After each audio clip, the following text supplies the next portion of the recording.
몇 년 전에 웨스트 파퍼라는 곳에 정탐을 가기 위해서 우리 정탐대원들과 함께 갔습니다. 정탐대원이 우리가 비싼 헬리콥터를 빌려 타고 이 정글을 이렇게 날면서 이렇게 날랐어요. 어디가 사람이 살고 있나, 지금도 이런 정글 속에 사람이 있나 발견했어요. 집 같은 게 있어서 헬리콥터를 타고 뱅뱅 돌다가 강가에 내렸어요. 나 깜짝 놀랐어요. 어떤 옷을 홀딱 벗은 남자가 창을 들고 서 있는 거예요. 하나 부끄럽지도 않고. 난 내생전에 그런 거 처음 봤어요. 여자들은 보니까 윗옷은 안 입었고 밑에는 전부 이렇게 풀로 옷을 해입었어요. 어떤 종족이냐고 물어봤더니 똑군이라는 종족이래. 몇 명이나 살고 있느냐 하니까 700명이래요. 참 감격스럽게 그 안으로 들어가는데 더 놀란 것은 한 선교사의 가정이 있었어요. 캐나다에서 온 케빈 마틴이라는 선교사. 남자아이가 둘, 여자아이가 하나, 5 식구가 늪지대에다 기둥으로 집을 세워놓고, 여러분, 옷도 입지 않고 사는 그야말로 오늘날 현대에서 발견할 수 없는 그런 미전도종족 사람들이었어요. 들어온 지가 5년 됐대요. 난 눈물이 왈칵 쏟아지더라고. 무엇 때문에 이 사람이 여기 왔을까? 그 좋은 캐나다. 우리나라는 자녀 교육을 위해서 부모들이 가정이 깨지고 기러기 아빠인지 펭귄 엄마인지 다 그냥 망가져버리는 가정을 만들면서라도 자녀들을 그렇게 훌륭하게 영어 잘하고 하는 그 일꾼을 만들려고 가족이 망가지면서도 하는데, 그 좋은 캐나다를 버리고 구멍가게도 없는 그곳에 와서 5 식구가 성경 번역으로 복음을 전하는 케빈 마틴 부부, 나는 오늘 아침에 듣게 됐어요. 무엇 때문일까요? 알리님바라 엄마의 콘톤나 예스톨라 가비린나 타자한테 콘타니타 냐맹 아주베 딩딩으로 장화벤타장 부르갈랄라 구모잔잔디 워무 토냐레티 님만타 하니둘라 부르갈랄라 구모잔잔디 모모베 팔라 베탈라 자한나모코노 유말레베 오켈라 아주베 인테 콘타나 바케엠베 알라자엘라 알라 텐툴라나 손동오 벨라 니오 벨라 할렐루야. 알아들으셨어요? 혹시 방언의 은사를 받으셔서 알아들으신 분 있는지? 여러분, 저는 잘하는 한국말은 별로 쓰지 않고 바로 한 번도 못 들어본 말, 이 말을 배워서 한 번도 못 들은 예수를 증거하는 삶을 아프리카 감비아에서 15년 동안 보냈습니다. 저는 제 생애의 가장 중요한 토막을 아프리카에 보낸 것이 저에게는 생애의 큰 기쁨이고 가장 행복한 시간이었습니다. 아마 여러분들이 아마 저를 아시는 분들도 있고요. 선교 한국이나 또는 코스타나 또 여러 집회를 통해서 저를 보신 분들도 있겠지만, 처음 보시는 분들도 저를 보면서 어디서 많이 봤다 이런 생각이 들 거예요. 그죠? 혹시 슈퍼마리오를 아시는지?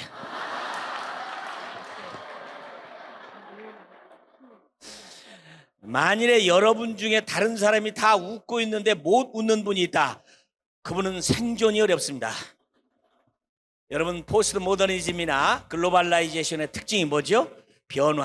변화에 대한 속도, 또 모든 것에 대한 해체주의, 그 다음에 여러분 무한 경쟁 속에서 도태되는 이 무시무시한 우리 시대에 살고 있는데, 변화를 모르면, 여러분 이 세대가 어떻게 변하는지 슈퍼마리오를 모르시면 생존이 불가능하죠. 그죠?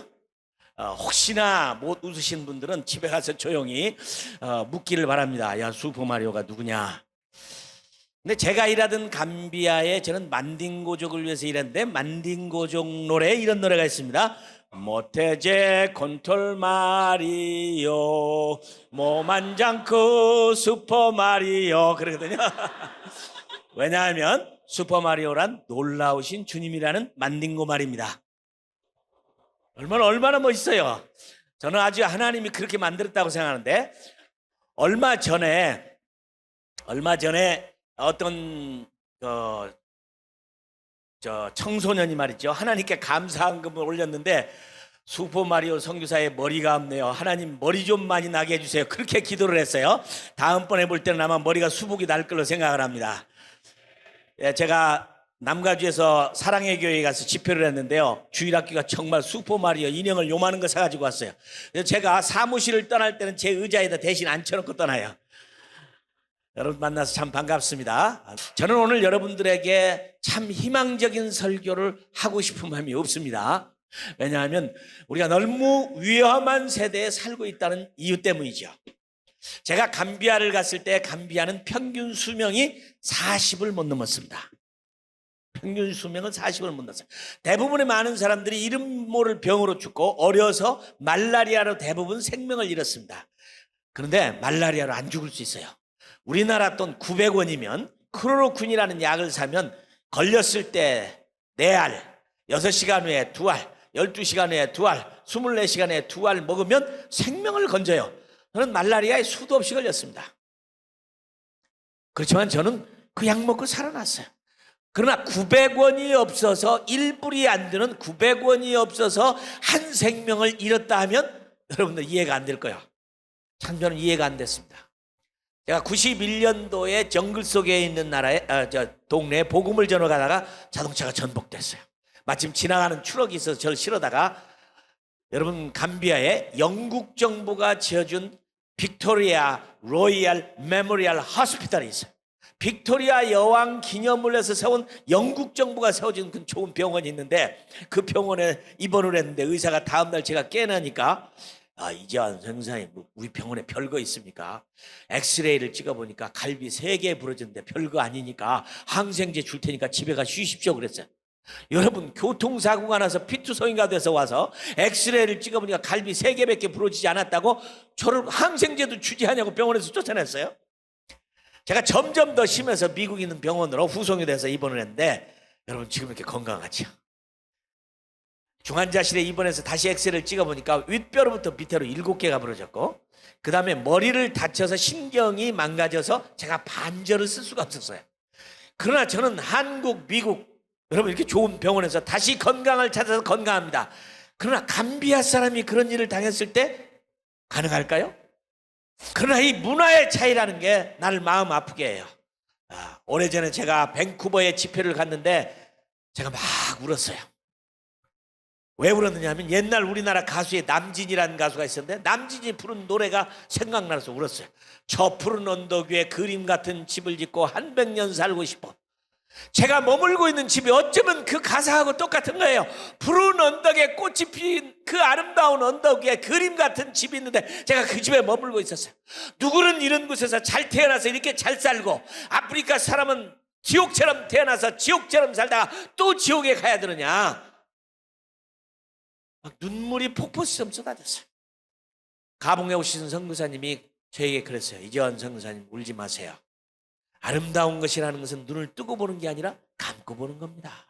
제가 눈을 감고 봤을 때 감비아 사람들도 아름다웠어요. 사랑이 있어요. 의리가 있어요. 정이 있어요. 이웃을 사랑할 줄 알아요. 남을 배려할 줄 알아요. 인사가 아주 길어요. 수몰래, 파말레, 바말레, 도말레, 딩딩올레, 일라몰루, 베일레, 문다난, 군단, 꼴레, 카이라베, 카이라도론, 카이라도론 내방, 카이라도론 내. 이런 말을 몇 분씩 계속 주고받아 한 5분은 가는 것 같아요. 뭐 여러분 할 일도 없는데 인사가 긴다고 해서 무슨 생업에 문제가 있는 건 아니니까. 근데 그 뜻이 뭐냐? 아버지가 있습니까? 어머니가 집에 있습니까? 동생이 집에 있습니까? 누이가 집에 있습니까? 당신의 온 손님들이 다 집에 있습니까? 진짜로 평화만 있습니까? 이렇게 묻는 말이에요. 왜요? 아침에 자고 일어나 보면 노예 사냥꾼들이 밤에 식구들을 잡아가고 있는 거예요. 아버지도 잡아가고 어머니도 잡아가고 동생도 잡아가고. 바로 그 유명한 알렉스 헤일리가 쓴 루치라고 하는 뿌리의 나라가 제가 일하던 감비아입니다. 저는 그 속에 가서 그들의 말을 배워서 한 번도 못 들어본 예수 그리스도를 증거하는 그런 특권을 누렸습니다. 난 여러분도 그런 특권을 누리길 바라요. 한국말만 잘하시지 마시고 영어만 잘하시지 마시고 불어도 잘하시고 그 비전도 종교에 가서 한번 언어를 배워서 한 번도 못 들어본 예수를 증거한다는 건 특권입니다. 우리는 3 식구거든요. 저희 아내, 우리 집 아이, 전데 너무 좋아요. 한국에 와도요 우리끼리 말하면 아무도 못 알아들어요. 저는 이메일에 통신 보안이 필요 없어요. 만딩곤 말로 써서 보내면 아무도 못 알아들어요. 아무도 못 알아들어. 얼마나 좋은 특권을 들은지 모릅니다. 저는 정말 여러분이 아마 선교사의 삶이라는 게 힘들고 어렵고 죽고 순교당하고 그런 줄 아시죠? 천만에. 저는 다시 태어나도 그 길을 가요. 저는 아들이 하나밖에 없어요. 새벽에 일찍 일어나서 저는 우리 집 아이 머리 위에 기도한 기도 한 제목 딱 하나. 하나님, 이 아이가 선교사 돼서 하나님의 나라를 준비한 하나님의 사람 되기를 원합니다. 여러분, 하나밖에 없는 저도 의사 만들고 싶어요. 변호사 만들고 싶어요. 검사 만들고 싶어요. 교수 만들고 싶어요. 돈 많이 버는 비즈니스맨 만들고 싶어요. 저는 우리 집 아이를 좋은 학교에 보내본 적이 없어요. 감비아의 원주민 학교 보냈어요. 우리 집 아이는 어려서부터 그 학교를 안 가기 위해서 바지에 오줌을 싸고 안 가려고 울고 물 한 방울 밥 한 톨을 안 먹고 갔어요. 나중에 선교사 학교로 옮겨주니까 물었어요. 아빠, 내가 왜 안 먹고 안 마신 줄 알아? 화장실 안 가려고 그랬어. 여러분, 우리 집 아이는 하얀 아이입니다. 그 학교에 가서 보면요, 우리 집 아이만 하얘니까 너도 나도 와서 한번 만져보고 싶은 거예요. 머리도 만지고 얼굴도 만지고 손도 만지고 너무 힘들어하는 거예요. 참 놀라운 건 교실을 이렇게 들여다보면요, 아프리카 사람들은요, 그늘이 지면 아무도 안 보여요. 우리 교실을 들여다보면 옷만 걸어다녀요. 옷들만 걸어다녀. 우리 집 아이가 그런 속에서 공부한다는 게 얼마나 힘들었겠어요. 그러나 저는 공부가 아니었습니다. 하나님의 인격을 담는 것이 그렇게 중요했어요. 나는 여러분들을 보면 무서워요. 아주 무서워요. 여러분, 미국에서 최근에 나온 책 가운데 무디 출판사에서 나온 The Seven Men Who Ruled the World from the Grave라는 책이 있습니다. 무디 출판사에 나온 거 한번 읽어보세요. 죽어서도 무덤 속에서도 살아있는 세상을 움직이는 7사람. 죽었습니다. 그들은 벌써 죽었어요. 몇백 년 전에 죽었어요. 그 죽은 무덤 속에서 있는 7사람이 살아있는 세상을 움직이고 있는데, 첫 번째 인물이 누구냐? 찰스 다윈이요. 올해가 200주년 됐죠. 그가 책 쓴 지 150주년이 되는 해입니다. 찰스 다윈, 진화론. 여러분, 미국은, 한국도 마찬가지겠지만 창조론 못 가르칩니다. 법적으로 못 가르칩니다. 진화론밖에 안 가르쳐요. 오늘 여러분들 잘 오셨어요. 여러분들 이런 집회를 통해서 하나님을 만나고 하나님을 경험하고 그리스도를 알고 진리를 여러분이 타치받지 않냐고, 그 예수님이 하나님이 누구인지를 여러분 맛보지 않냐고 여러분 생에 경험하지 못한다면, 그러기 전에 여러분이 혹시 리차드 도킨스의 The God Delusion이라는 만들어진 신인가 하는 책을 읽었다든지, 그러면 예수 믿기 힘듭니다. 제가 영국 BBC에서 아나운서하고 리차드 디킨스가 이 대담하는 걸 내가 봤어요. 나는 너무너무 놀랐어요. 아나운서가 묻습니다. 디킨스 교수님, 그는 옥스퍼드 대학교 진화 생물학자죠? 왜 학생들이나 잘 가르치시지? 교수님으로서 열심히 학생만 가르치면 되는 거지, 쓸데없는 책을 써서 행복하게 사는 그리스도인들의 마음을 돌이키고 왜 딜수식을 넣고 많은 젊은이를 고통의 자리로 몰아넣느냐? 쓸데없는 책을 써서 행복한 그리스도인을 왜 불행하게 만들려고 하느냐? 물으니까 그분이 이렇게 얘기하는 거예요. 아닙니다. 저는 잘못된 진리를 통해서 행복을 누리기보다는 참 진리를 알고 불행을 택하겠습니다. 여러분, 한문으로는 모골이 송연하다고 그러죠? 머리가 서요. 식은땀이 나요. 무서운 말이야. 잘못된 진리를 알아서 행복을 누리는 그리스도인들보다는 참된 진리를 가르쳐서 불행하는 것을 선택하겠다는 겁니다. 미국의 많은 사람들은 하버드나 예일이나 컬럼비아나 프린스턴이나 너무너무 좋은 대학 가는 것이 목표입니다. 나는 참 안쓰럽게 보여요. 프린스턴 대학의 진화생물학자 교수인 피터 싱어 교수가 하는 말을 듣고 내가 너무 놀랐어요. 뭐라고 줄 아세요? 우리가 하나님의 형상을 따라서 지음받았다고? 그런 우스운 얘기가 어디 있느냐? 하나님이 없는데 무슨 하나님의 형상을 따라 우리가 지음받냐? 우리는 동물로부터 진화한 포유동물이다. 원숭이로부터 진화한 우리는 포유동물이다. 그러므로 포유동물인 사람은 짐승과의 결혼도 가능한 것이다. 맞습니다. 만일에 여러분 동물과 식물만 진화하는 것이 아니라 진짜 진화론자들아, 그 리차드 도킨스가 말하는 그 사회적 진화, 문화적 진화, 언어의 진화도 있다면 그가 말한 그 얘기도 사실이 아닙니다. 왜요? 언젠가 그 말은 진화할 거 아닙니까? 그 사람들에겐 진리가 있을 수가 없는 겁니다. 그 사람들은 살아야 할 이유가 아무것도 없습니다. 죽는 게 가장 좋은 방법이죠. 그러나 하나님이 그들에게 살려두는 이유는 그래도 언젠가 그들이 하나님을 경험하고 돌아오기를 리차드 도킨스에까지도 더 자비를 베푸시는 하나님이에요. 하루를 천년같이, 천년을 하루같이 기다리시는 하나님. 이게 세상입니다. 나는 오늘날 부모들이 자녀들을 마음 놓고 학교를 보내는 게 두려워요. 나는 교회들마다 목사님들마다 학교하라 그럽니다. 이제 학교 보내지 말고 홈스쿨링 해라. 집에서 가르쳐라. 시편 11편 3절에 보니까 이런 말이 있습니다. 만일에 터가 무너지면 의인이 어찌하리요. 그러나 영어 성경에 보면은 가정법 if를 써서 말하기를 If the foundations are destroyed, what can the righteous do? 만일에 터가 무너지면 가정법 if를 썼어요. 그러니까 그 당시에는 다윗이 그 말씀을 쓸 때는 그래도 괜찮은 시절이야. 만일이라는 말을 쓸 수 있는 시절이에요. 아직 무너지지 않았어요. 만일 터가 무너지면 의인이 어찌할까? 그런데 지금 성경을 번역하면 만일을 쓰겠어요? 터가 이미 무너졌으니 우리가 어찌할까? 제가 어느 대학을 수련을 갔습니다. 대학 수련회 3일 동안 하는데요, 강화도에서. 그날 밤에 제가 성령 집회를 했습니다. 성령 집회를 했어요. 그 학교는 성령하고는 무관한 학교예요. 그래서 저는 강사로 간 사람이 뭘 걱정해요? 성령 경험 뭐 기름 받지 못하고 하나님을 못 경험하고 방언도 못하고 예언도 못하고 이런 그런 은사가 있는지도 모르고 그런 분, 하나님 어떤 분인지도 잘 모르는 분 손들어 보라니까 어휴 대부분이야. 경험한 사람 손들어 보니까 3분의 1 받았어요. 그럼 오늘 저녁 우리 기도합시다. 그 전부 다 앞으로 나오라고 그랬어요. 막 성령께 간구하면서 제가 방법을 가르치죠. 기도를 해서 막 와우라우라우라우라 기도를 했는데 놀랍게도 모든 사람이 성령을 경험하고 대부분이 다 방언이 터졌어요. 그래서 다 봤어요. 못하는 사람 손 드십시오 그랬더니 앞에 10명만 남았어요. 전체가 다 봤는데 10명 남았어. 근데 여러분 제가 성령을 주는 사람이 아니잖아요. 그죠? 성령 하나님이 하시는 일이지. 근데 10명에 기도하면 오늘 밤에 주신다 하고 나는 나오는데 그 중에 10명 중에 하나 이렇게 키가 큰 사람이 저를 졸졸 따라오는 거야. 따라오더니 전교사님 전류에서 좀 기도 좀 해주세요. 왜요? 제가 아파요. 어디가 아파요? 머리가 아파요. 그래요? 그럼 강사방으로 갑시다. 강사방으로 갔어요. 의자를 놓고 둘이 앉았어. 어디가 아파요? 머리가 아파요. 그래서 왜 아픈 것 같아요? 제가 컴퓨터에서 더러운 것들을 많이 봐서 그런 것 같아요.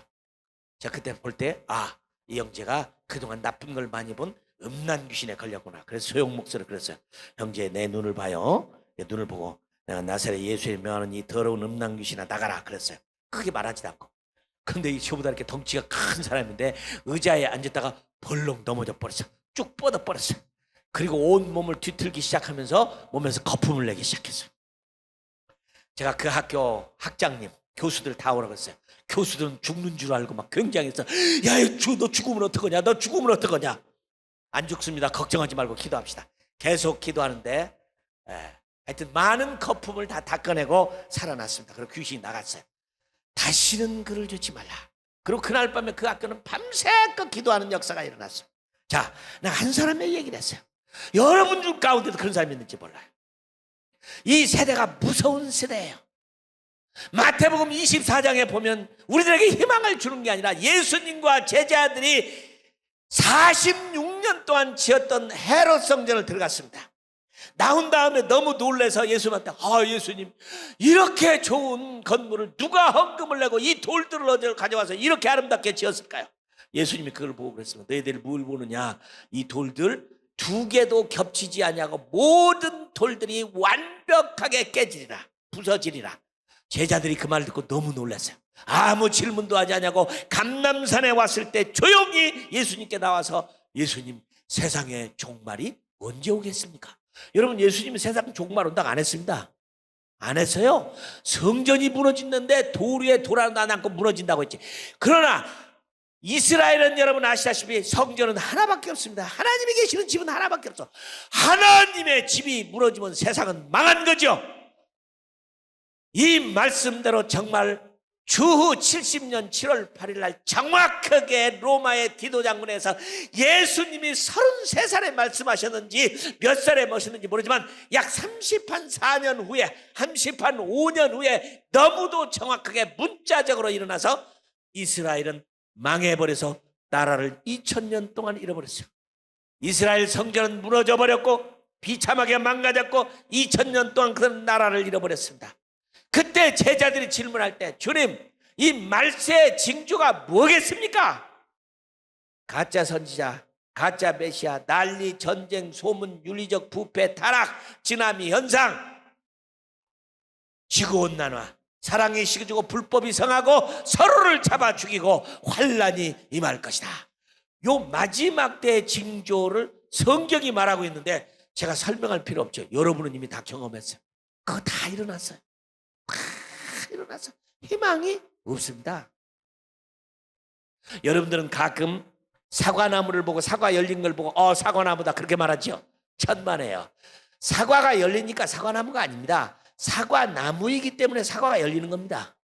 우리가 죄를 짓기 때문에 죄인이 아닙니다. 우리가 죄인으로 태어났기 때문에 죄를 짓는 겁니다. 그러므로 그리스도께서 우리를 죽으심으로 우리의 그 오리지널 죄를 없앤다고 하는 것이 기독교의 이론이 되는 겁니다. 맞습니다. 여러분이 죄를 짓기 때문에 죄인이 아니에요. 우리는 죄인으로 태어났기 때문에 죄를 짓는 겁니다. 그러니 그 아름다운 공산주의 이론, 그 아름다운 민주주의 이론이 인간을 이렇게 불평등하게 만들었습니다. 돈 900원이 없어서 생명을 잃어버리는, 돈 900원이 없어서 생명을 잃어버리는 3명이 걸어가면 한 사람은 에이즈 환자입니다. 아프리카가. 이렇게 비참한 나라. 여러분, 미국의 주인이 미국인이 아닙니다. 인디안들입니다. 남미의 주인이 인디오들입니다. 오스트레일리아 주인이 애보리진들입니다. 나라가 없어서 흔들리고 고통당하는 쿠르드족, 어느 유엔도 그들을 나라 찾아주지 못해준다. 티벳이 중국 것입니까? 중국은 절대로 1등 국가가 될 수가 없습니다. 절대로 안 됩니다. 남의 나라를 훔쳐 뺏고 물려주지 않은 거짓 정부를 가지고 있는 나라가 1등 국가가 되어 절대로 되지 않습니다. 여러분, 문화의 발달이 없이는 절대로, 인간 심리의 발달이 없이는요, 삶의 발달이 없이는 절대로 유토피아는 안 만들어집니다. 미국도 망했습니다. 미국뿐만 아니라 희망이 없어요. 자, 정치가 희망이 있으면 저는 생명을 걸어보겠어요. 경제 희망이 없습니다. 교육, 7사람 가운데 3번째 인물이 존 듀이입니다. 여러분, 나도 모르게 내 안에 내 삶에 스며들어와 있는 이 교육 철학의 실용주의의 가장 중요한 인물, 전 세계 모든 교과서를 움직이고 있는 그 주인공이 존 듀이입니다. 존 듀이는 여러분 아시는 대로 진화론을 받아들이면서 알량하게 믿는 예수님도 버려버리고 식구도 예수 절대로 못 믿게 만들고, 경험되지 않은 것은 진리가 아닙니다. 하나님이 경험될 수가 없어요. 안 보이는 하나님 어떻게 눈으로 봐요? 어떻게 만져봐요? 어떻게 느껴요? 어떻게 냄새를 맡아요? 믿음이 아니면 못 보는 하나님, 믿음은 실용주의에서 아무 의미가 없는 겁니다. 존 듀이가 3번째입니다. 여러분, 꿈과 성으로 연결됐던 프로이트, 4번째 인물입니다. 이게 세상을 죽어서도 움직이고 있는 7사람들이 움직이는 세상을 우리가 살고 있어요. 프란시스 셰이퍼 목사님 그런 말 했어요. How should I live? 그럼 우리가 어떻게 살 거냐? 희망이 없습니다. 많은 크리스찬들이 몰라요. 우리는 종말이 오기 때문에 복음을 전하는 게 아닙니다. 복음을 전하면 종말이 와요. 쓸데없는 종말론에 빠지지 마세요. 이 천국 복음이 모든 민족에게 증거되게 하여 온 세상에 전파하더니 그제야 끝이 오리라. 복음을 땅까지 전파하면 주님이 오시는 겁니다. 이걸 가리켜서 로마서 11장 25절 26절은 말하기를 이방인의 충만한 숫자가 차기까지. 그래서 우리가 미전도 종족을 향하여 이렇게 열심을 품는 이유가 거기에 있는 것입니다. 우리의 희망은 정치에 있는 게 아니고, 경제에 있는 게 아니고, 교육에 있는 게 아니고, 과학에 있는 게 아니라, 우리의 희망은 하나님의 복음을 땅까지 증거해서 그분이 오시는 것에 희망이 있는 겁니다. 그런데 예수님은 오셔서 그 일을 못 이루셨어요. 딱 제자들과 3년 있다가 이 땅을 가셨습니다. 그러면서 제자들을 불러놓고 내가 가는 것이 너희들에게 유익하다. 왜냐? 내가 가면 보혜사 성령을 보내주는데 그 보혜사 성령이 너희 속에 계시겠습니다. 이 보혜사란 말은요, 이 파라클레토스라고 하는 이 보혜사란 말은 뜻이 많아요. 그래서 영어 성경에는 번역이 여러 개로 되는데 우리말은 하나 됐지만 보혜사 뜻 글자는 멋있는데요, 카운셀러 상담자가 되고, 컴포터 위로자가 되고, 헬퍼 도움자가 되고, 애드보케이트 변호사가 되고, 티처 선생이 되고, 이 보혜사 성령님이 예수님의 영으로 이 땅에 오시는 것인데 그 성령님이 오신다는 겁니다. 그런데 예수님은 육신을 가지고 이 땅에 오셨기 때문에 만일에 오늘 밤에 여기서 예수님이 설교하고 계시다면 그 예수님을 만나기 위해서는 온 인류가 다 이쪽으로 와야 됩니다. 그렇죠? 육신을 가지셨기 때문에. 그래서 예수님이 말하기를 내가 떠나서 나는 하나님 우편 보좌에 앉고 내가 가면 다른 하나님 보혜사 성령을 너에게 보일 텐데 그 성령이 너희는 땅끝까지 복음 증거하는 자가 되고 내 이름으로 아버지와 아들과 성령의 이름으로 세례를 주고 내가 분반 모든 것을 가르쳐 지키게 하라. 세상 끝날까지 너희와 항상 함께하리라. 육신을 가진 예수님은 한 사람과 함께 있으면 동시에 두 사람의 다른 사람과 함께 있을 수가 없지만 예수님이 가시면서 보내신 보혜사 성령님이 이 땅에 오시면 그 선교를 이루기 위해서 여러분 모든 사람 가운데 함께 할 수 있다는 겁니다. 할렐루야. 너무 아름다운 얘기야. 세상 끝날까지 너희와 함께하라. 어디든지 함께 하시고 무슨 일이든 함께 하시고 우리에게 말씀하시고 요한복음 14장 26절은 말하기를 보혜사 성령이 오시면 그가 모든 것을 가르치고 모든 것을 생각나게 하라. 난 너무 좋아합니다. 그 말씀을 너무 좋아합니다. 그 보혜사 성령님이 오시면 그가 모든 것을 가르쳐주고 모든 것을 생각나게. 육신으로 계시던 예수님의 그 스킨십을 느끼면서 살았던 것보다도 보혜사 성령이 우리 속에 계셔서 우리가 하나님의 성령에 전이 되면 그분이 카운셀러가 되고 그분이 컴포터가 되고 그분이 티처가 되고 그분이 애드보케이트가 되고 그분이 우리에게 도움자가 되고. 제가 하나님의 음성을 경험했던 건 어느 때면 중학교 3학년 때입니다. 중학교 3학년 때 굉장히 날씨가 더운 날 목이 마려워서 수도가에 물을 마시러 가서 수도꼭지를 틀려고 하는데 누가 넌 복음을 전하는데 종이 되라 이러는 거야. 그래서 어떤 놈이 장난하고 있는 거야 이거. 한번 돌아봤더니 아무도 없는 거예요. 제가 하나님의 음성을 경험한 게 중학교 3학년 때 처음이었어요. 그리고는 저는 그때 결심했습니다. 나는 절대로 복음 전하는 종이 안 된다. 그때 결심. 왜냐하면 아무도 안 들었으니까 나만 들었으니까 나만 입을 딱 다물고 있으면 아무도 모르는 거야. 내가 가슴에 탁 묻어두고 나는 절대로 안 되기로 했어요. 왜요? 그렇게 힘들고 어려운 목사의 길을 가고 복음 전하는 길을 가 우리 시골교회 목사님을 보니까 너무너무 고생하고 힘들고 선교사들은 그 죽을 고생하는데 내가 그 일을 가? 나 혼자만 들었으니까 나는 절대로 말하지 않는다. 안 된다고 가슴에 묻어둬 버렸습니다. 그런데 그때부터 주님은 말씀하시기 시작하는 거예요. 말씀하시기 시작하는 거예요. 성경을 통해서 설교를 통해서 사람을 통해서 친구를 통해서 환경을 통해서 하나님은 쉼없이 저에게 말씀하신다. 말씀하신다. 제가 드디어는 신학교를 갔습니다. 그래도 나는 좋은 목사가 못 될 것 같아요. 그래서 제가 청계산이라는 기도원에 올라가서 3일 금식을 하면서 학교 시험도 다 때려치워버리고 하나님 나는 좋은 목사가 못 될 것 같습니다. 이렇게 나쁜 사람이 어떻게 좋은 목사가 됩니까? 제가 생각해 보니까 초등학교 참 어릴 때 말입니다. 가게에서 빵도 훔쳐먹고 학용품도 훔치고 이런 거까지 다 생각나는 거예요. 근데 내가 좋은 목사 되면 다 틀린 것 같아요. 아이고 그런 사람이 어떻게 됩니까? 그래서 저는요 양심상 걸려서 돈을 몇백 배를 만들어가지고 이 큰 사람이 그 가게 주인을 찾아간 거야. 내가 아주 어렸을 때 초등학교 어릴 때 여기서 빵도 훔쳐먹고 이것도 훔쳤는데 여기 돈 가져왔으니까 좀 받아주세요. 그러니까 그분이 나를 보고 그래요. 당신 돌았어? 어린아이들이 그런 짓 않는 아이가 어디가 있어? 제가 평생에 보니까 기차를 공짜로 2번 타봤어. 내가 철도청장한테 편지를 썼어요. 내가 몰래 기차를 2번 공짜로 탔는데 그 돈이 얼마인지는 모르지만 다시 체크를 끊어서 보내니까 받아주세요. 그렇게 용서를 빌었어도 저는 좋은 목사가 못 될 것 같아요. 왜요? 제가 그걸 해결하기 위해서 지은 죄가 그렇게 하면 거짓말도 하고 속이고 별따인데. 그런데 3일 금식을 끝내는 마지막 날 새벽에 주께서 네 말이 맞다. 네 죄로 인해서는 넌 아무것도 못했지만 네가 율법 아래 있지 않냐고 은혜 아래 있느니라. 나는 죄송하지만 그때까지 성경을 한 번도 읽어본 적이 없어요. 다 읽어본 적이 없어요. 어디에 그런 말이 있는지도 몰라요. 그런데 나중에 내가 성경을 읽으니까 로마서 가운데 나오는 말씀이어서 저는 신학을 공부해서 이게 하나님의 말씀이라고 생각하는 사람이 아니에요. 나는 이건 축자 영감서를 믿습니다. 아유, 이재환 선교사님 되게 어리석다. 무슨 저것을 글자 하나마다 하나님이 불러줘서 썼다고 축자 영감서를 믿냐? 제가 믿는 축자 영감서는요, 신학을 공부해서 믿은 게 아니라 하나님이 저에게 음성을 들려주고 말을 할 때마다 보면 성경에 기록된 말씀이야. 성경이 하나님의 말씀이면, 아니면 왜 하나님이 왜 성경에 있는 구절을 저에게 가르쳐주냐는 말이죠. 어떤 것이 맞고 어떤 것이 틀리다면 이건 믿을 수 없는 겁니다. 태초에 말씀이 계시니라, 이 말씀이 하나님과 함께 계시니 그 말씀이 곧 하나님이라.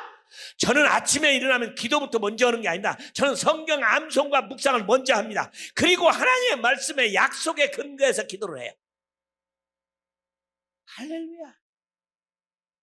저는 이 성령을 경험하고 성령님이 내게 오시니까 저는 본래 이렇게 떠들고 말을 하는 그런 성격이 아닙니다. 발발발 떨고 말도 못하는 사람인데, 야, 그 예수님을 알고 내가 성령님을 경험하니까요, 제가 대학 때 버스 쏘이고 기차 쏘이고 막 떠들면서 복음을 전했는데, 한 번은 부산을 갔다 오는데 부산 특급 열차 속에서요, 첫 칸부터 시작해서 전도지 다 나는데 막 신나게 복음을 전했습니다.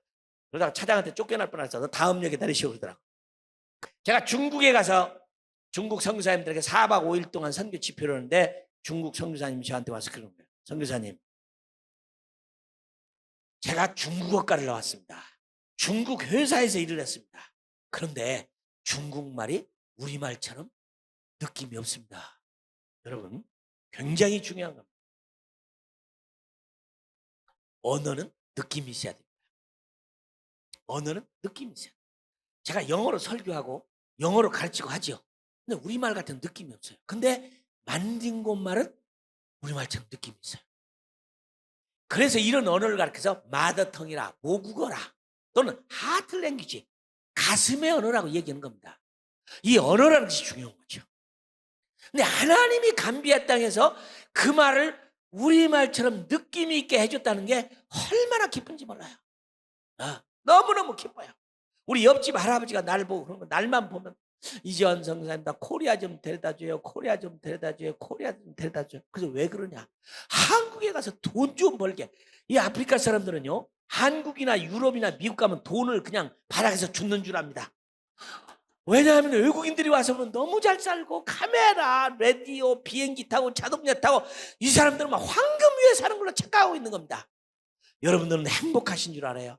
우리나라의 사계절, 우리나라 깨끗한 물 한 잔. 여러분, 감비아 사람 중에는 평생 깨끗한 물을 구경도 못 해본 사람이 있어요. 바다가 뭔지를 모르고 집에서 태어나서 몇 미터의 거리도 가보지 못하고 정글 속에 살다 인생을 마친 사람도 수없이 많아요. 수없이 많아요. 어떤 분은 저에게 물어요. 아프리카에 사계절이 있느냐고. 당신 저주 오는 겁니까? 그래요. 여러분, 아프리카에 겨울이 오면 살 사람 하나도 없어. 전부 다 얼어 죽어요. 그럼 무슨 계절이 있냐? 두 계절이 있는데, 뜨겁고 덜 뜨겁고 두 계절이 있어. 뜨겁고 덜 뜨겁고 두 계절. 이런 속에서 사는 삶이라는 게 어렵다. 어려워요. 그런데 그런 속에서 그 말을 배워서 그 말로 복음을 전했는데, 그 할아버지가 나를 괴롭혀서 그랬어요. 닝의 코드수도 부를까 티켓도 상 카타 코리아 이테무 판카마 발레디 마타 궁고와라타 발레디 닝의 코드수 때문에 판카마 발레디 카나타. 제 얘기를 했더니 이분이 말이죠, 뒤로 벌떡 넘어져 버렸죠. 왜냐하면 제 그 얘기를 듣고, 당신은 이제 한국 사람이 아닙니다. 절대로 이 땅을 떠나지 마십시오. 왜냐하면 그 말이 뭐였냐면, 당신이 한국 가는 비행기표 살 돈이면 여기서 부자고 그걸로 잘 먹고 잘 산다. 배보다 배꼽이 돼서 바늘 하나 살려고 수도에 갖고, 여러분 버스 싸기 얼만데 그거 살려고 수도 가느냐? 근데 제가요, 우리말 속담에 배보다 배꼽이 더 크다는 말을 만딩고 말로 몰랐습니다. 근데 제가 만들었어요. 마타쿠모 와라타 발레티 닝에오 코도소 디테오 판카마 발레티 그랬어요. 그랬더니요, 그 사람들도 그 말이 있었어. 야, 이재환 선교사가 어떻게 저 말까지 알고 있느냐?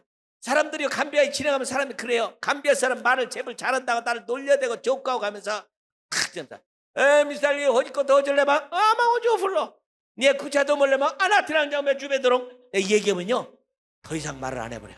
이 사람들은 지나가면서 아무리 몰라도 이 말은 모르겠지 하고 다 던지고 가는 말을 대답했을 때, 여러분, 나는 여러분들 재능이 있어요. 나는 한국 사람이 자랑스러워요. 120명이 주님께서 약속하신 아버지의 약속한 성령을 기다리라고 말했을 때 120명이 마가의 다락방에 있었을 때 갑자기 성경에 보면 이북 성경에서 발간 책은 뭐라고 하냐, 갑자기 120명이 외국말을 하기 시작했다, 그렇게 써 있어요. 하나님이 왜 그런 역사를 일으켰을까요? 저 바벨탑에서 인간이 범죄하고 하나님을 거스를 때 하나님은 바로 언어 때문에 사람이 하나 되고 죄 짓는 걸 알고 언어를 흩었는데, 이제는 하나님이 언어를 하나 만들 때가 됐어요. 복음이라는 언어를 하나 만들 때가 됐어요. 120명이 함께 갈 때 하나님은 그들의 혀를 바꿔서 그들이 외국말을 하기 시작했다고 북한 성경은 써 있어요. 여러분들은 북한 성경 잘 모르죠? 난 북한 성경 너무 좋아합니다. 가능하면 구해서 볼 수 있으면 좋아요. 근데 없어요. 북한 성경 몇 권 찍지 않아가지고 특별한 사람이면 못 가지고 있는데, 멋있습니다. 왜냐하면 북한은요, 언어가 지금으로부터 50년 전 옛날 우리 쓰던 언어 그대로 가지고 있는 거야. 하나님이 그를 막 죽게 만들었다는 말, 여호와가 그를 박살냈다 그래서 나 맞아. 그런데 제가 사도행전을 읽어봤더니 120명이 갑자기 외국말을 하기 시작했다. 할렐루야. 예수님은 가셨습니다. 가시면서 보혜사 성령을 보내셔서, 이게 신학적으로는 맞지 않지만 구약은 성부 시대, 신약 시대는 예수님 성자 시대, 예수님이 가신 다음에 지금을 성령 시대라 말할 수 있습니다. 꼭 신학적으로 맞은 건 아니지만, 왜? 예수님이 가시면서 성령을 보는데, 그러면 성령이 왜 오셨느냐? 그 성령이 왜 오셨느냐? 여러분은 신비주의를 만들려고 온 게 아니다. 성령님의 역사는요, 성령이 너에게 임하시면 너희가 권능을 받고 예루살렘과 온 유다와 사마리아와 땅끝까지 이르러 내 증인이 되리라. 성령님이 오신 것은요, 여러분을 증인을 만들어서 예수 그리스도를 증거하기 위해서 오신 거예요. 참 재미있는 건요, 예수님 당시에 예수님하고 함께 살았던 제자들은 증인이 못했어. 아니, 같이 먹고 같이 자고 기적을 보고 부활을 보고 다 봤는데도 증인이 못했습니다. 베드로를 보세요. 예수님이 부활하신 예수님을 2번 보고 갈릴리 바다에 고기 잡으러 가버렸어. 여러분 같으면 안 그러겠죠. 베드로만큼 하나님의 영향을 입은 사람이 어디 있습니까? 이 지구상에 아담 이후에 하나님이 사람을 창조한 사람 가운데 무리를 걸어본 사람이 누구 있어요? 무리를 걸어본 사람이 누구 있냐고요? 베드로 한 사람이잖아. 예수님 빼놓고. 최근에 한 사람 걸었죠. 짐 캐리가 그런 거 아세요? 브루스 올마이트라는 영화를 보셨구나. 제가 그 영화를요 6번 봐갖고 다 대사를 외울 만큼 봐버렸습니다. 제가 뉴질랜드에 선교 집회를 가는데, LA에서 한국서 호주에서 뉴질랜드 가면서 브루스 올마이트 그 영화만 보고, 올 때도 그 영화만 딱 보고, 똑같은 영화를 6번 봤어. 짐 캐리 무리를 걷자는 게 하나님이 휴가 가는 대신에, 그죠?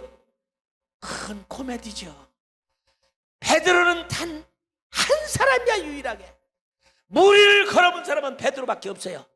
하나님이 그렇게 위대하게 만든 사람이야. 살아있는 동안에 시공을 초월해서 과거, 현재, 미래를 다 달려서 과거에 죽은 모세와 엘리야를 만나고 땅에서 볼 수 없는 하나님 나라를 보고 미래에 있을 일, 미래의 얘기를 들었던 위대한 일을 경험한 사람 베드로야. 그 정도 됐으면 멋있을 것 같죠? 오순절날 성령을 경험하고 밖에 뛰어나가서 한 번 설교에 3,000명, 5,000명씩 돌아오게 만들었던 위대한 인물 베드로. 그가 설교하기를 뭐라고 했어요? 120명이 성령을 받고 놀라운 역사가 일어났는데, 성령 받은 사람의 특징은 뭐냐면 떠드는 겁니다. 떠드는 겁니다. 가만히 있지를 못하는 거예요. 120명이 마가의 다락방에 모였을 때요, 처음에 조용조용 기도했습니다. 그나마 그 성령님이 찾아오니까 견딜 수가 없어서 그렇게 소리를 지르니까 지나가는 사람이 들어왔을 때 뭐라고 했느냐? 이들이 새 술에 취했다고 그랬어요. 여러분, 성령 충만과 술에 취한 것은 비슷한 때가 있습니다. 항상 그런 건 아닙니다. 제가 호주에서 집회를 하는데 레슬링 선수 같은 젊은이가 강대상에 올라가지고 성령 충만을 딱 받으니까요, 술이 취한 거야. 이게 취권을 하고 있어. 취권을 하고 있어. 그 동치전 직을 내가 간신히 붙잡아서 자리에 앉혔어요. 내가 그때 느껴서, 야, 그렇구나. 성령에 취하니까 술 취한 것도 비슷하다는 말이죠. 그래서 여러분, 에베소서는 술 취하지 말고 성령에 충만하라고 그랬어요. 다 그런 건 아니요. 각기 다르게 다 나타납니다. 베드로는 한 번 설교에 3,000명, 4,000명씩 주 앞에 돌아오는 역사인데 저는 평생에 그런 일 한 번만 있어봤으면 좋겠어요. 그런데 몰라요. 선교는 몰라. 설교는 기가 막히게 잘했어.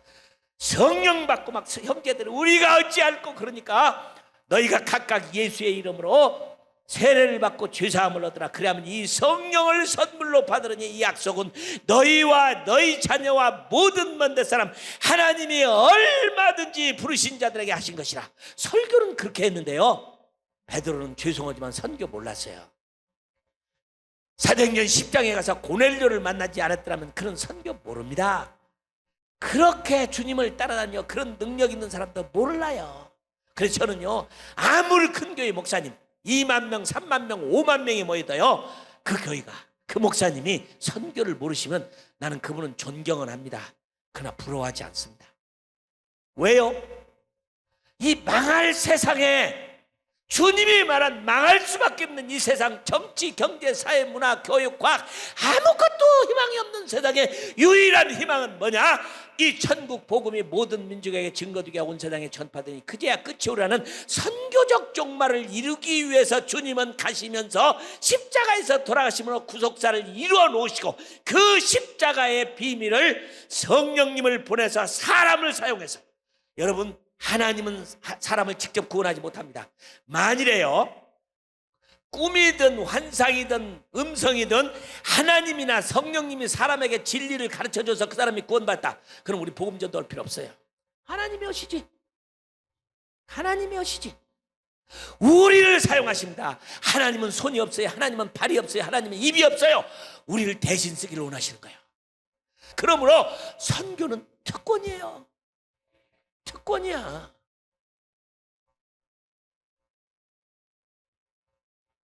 제가 몇 년 전에 웨스트 파퍼라는 곳에 정탐을 가기 위해서 우리 정탐대원들과 함께 갔습니다. 정탐대원이 우리가 비싼 헬리콥터를 빌려 타고 이 정글을 이렇게 날면서 이렇게 날랐어요. 어디가 사람이 살고 있나, 지금도 이런 정글 속에 사람이 있나 발견했어요. 집 같은 게 있어서 헬리콥터를 타고 뱅뱅 돌다가 강가에 내렸어요. 깜짝 놀랐어요. 어떤 옷을 홀딱 벗은 남자가 창을 들고 서 있는 거예요. 하나 부끄럽지도 않고. 내생전에 그런 거 처음 봤어요. 여자들은 보니까 윗옷은 안 입었고 밑에는 전부 이렇게 풀로 옷을 해입었어요. 어떤 종족이냐고 물어봤더니 똑군이라는 종족이래. 몇 명이나 살고 있느냐 하니까 700명이래요. 참 감격스럽게 그 안으로 들어가는데 더 놀란 것은 한 선교사의 가정이 있었어요. 캐나다에서 온 케빈 마틴이라는 선교사. 남자아이가 둘, 여자아이가 하나, 5 식구가 늪지대에다 기둥으로 집을 세워놓고, 여러분, 옷도 입지 않고 사는 그야말로 오늘날 현대에서 발견할 수 없는 그런 미전도종족 사람들이었어요. 들어온 지가 5년 됐대요. 난 눈물이 확 쏟아지더라고. 무엇 때문에 이 사람이 여기 왔을까?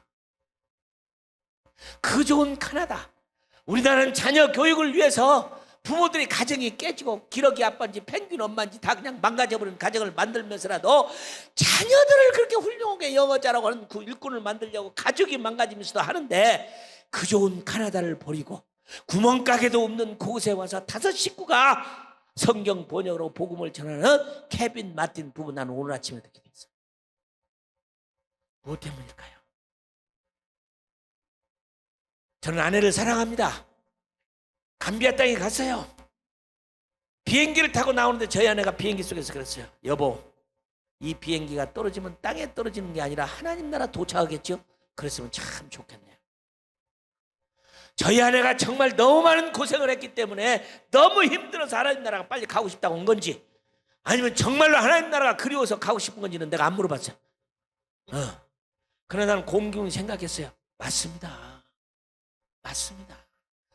여러분, 100년이라는 세월이 지나면 이 자리에 있을 분 한 번도 없어요. 한 번도 없어. 영원한 시간 가운데서 여러분의 한 인생은 점을 찍을 만큼도 차지가 안 됩니다. 저는 하나밖에 없는 아이에게 선교사가 되라고 하는 그 기도를 하는, 비장의 기도를 하는 이유는 그 아이도 언젠가 나처럼 살다가 하나님 앞에 설 날이 곧 온다 이 말이에요. 김진웅 목사님이 감비아에 오셨어요. 그분 모시고 집회하는데 내가 통역을 하고 집회를 마쳤는데 가시면서 김진웅 목사님 저한테 그러시다. 이재환 선교사님은 선교를 즐기시는군요. 그럼요. 왜요? 내 안에 성령님이 계셨기 때문에. 그 부분이 나에게 말씀의 비밀을 가르쳐 주셨기 때문에. 나는 오늘 여러분들에게 본 밤새워도 내가 그 비밀을 다 말할 수 없어. 이것은 하나님의 약속의 말씀. 우리 동네 사람들이 날 죽으라고 그렇게 기도를 했습니다. 그런데 내가 죽은 게 아니라 죽으라고 기도했던 그날 추장이 LA에 갔다가 초청받아서 제7일 안식일교회 자기도 병원 세우고 학교 세우려고 호감을 살려고 나를 그렇게 괴롭히던 나하고 말이 안 되던 추장입니다. 여러분, 추장이 안 되면 나는 선교 못해요. 근데 그 추장이 초청받아서 LA 갔다가 거기 가서 심장마비로 죽어버렸죠. 그래서 동네 사람이 그 다음부터 미살리 죽으라고 기도하지 말자 그랬어요. 저는요 온갖 풍상을 다 겪었어요. 그런 가운데 저는 죽음의 사형 선고를 받고도 살아났어요. 그 성령님이 나와 함께해서 성령님이야. 여러분 100만 명의 헌신자 이 땅을 움직여. 여러분이 일어나야 돼요. 선교사에 의해서는 세상 안 변합니다. 16만 5천 명의 선교사가 65억 인간, 여러분 2만 4천 개의 종족, 6,800개의 언어, 언제 복음을 들으셔야 됩니까? 하나님은 마지막 때에 뭐라고 하냐? 말세에 나의 영을 모든 육체에 부어주린 자녀들이 예언할 것이요. 여러분 마지막 때에 하나님이요 모두로 쓰시는 겁니다.